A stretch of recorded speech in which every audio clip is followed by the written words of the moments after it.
Do you want to live your life every day? Well, I know I do. And that's why I invest in real estate. You can too.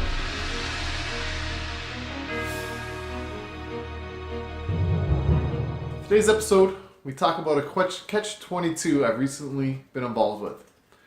So, as a landlord, we must provide a quiet environment to other tenants in the building or neighborhood. However, what do you do when a tenant doesn't abide by this law and disturbs other people in the building or disturbs neighbors around your property? Well, really there isn't much you can do other than warn them, record the incidents, and until you have enough warnings given to them in writing via, I think, an N5, I believe, then you can finally try to evict them.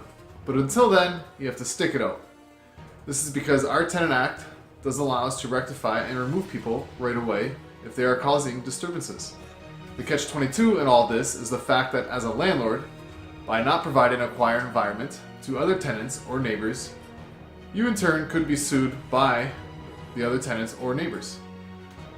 So you have a tenant who is disturbing the peace, and then you have everyone else complaining to you, and then possibly suing you. And there is not much you can do to remedy the situation, hence the catch-22. I had this exact scenario play out not too long ago, which is why I'm bringing this up, where we had tenants constantly causing issues in my 8-unit property.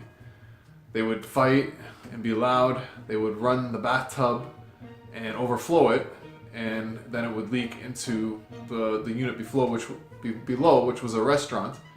And time again, we would go and let them know to please keep it down or don't overflow your bathtub. And the restaurant below obviously would constantly complain, and the other tenants in the property would complain about this. And all we could really do was try to calm them down and let them know that we are in the process of evicting them. But the process is slow here in Ontario. And that we can't do anything other than tell them to stop. That's really all we can do in the meantime. I mean, sure, we could charge them more rent for the damages or for the nuisances and disturbing other people, but they won't pay it. Or we could just kick them out to the curb, but then that breaks every tenant law imaginable here in Ontario. Or we can even offer them cash or keys to leave ASAP, but some want enormous amounts of our hard-earned money, or they just won't even leave. So, how are you as a landlord to abide by these laws when there are other laws in place to prevent you from abiding by them? The Ontario government is very pro-tenant. I'm a little biased, obviously, in that they favor the tenants' rights over the landlords, and that fact that they have laws that basically contradict each other. I mean, it's pretty dumb, right? So obviously, this all sounds like a headache and not living your life every day. But most of the time, I do live life every day due to investing in real estate. These are just some of the issues you still have to deal with, unfortunately. The lesson here, well, it's to screen your tenants.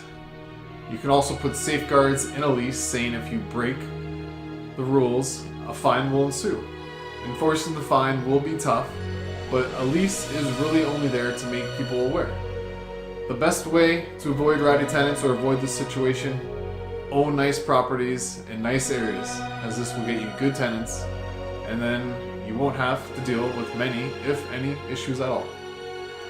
I'm Soulliere of TySoull Educator. Stay tuned for more.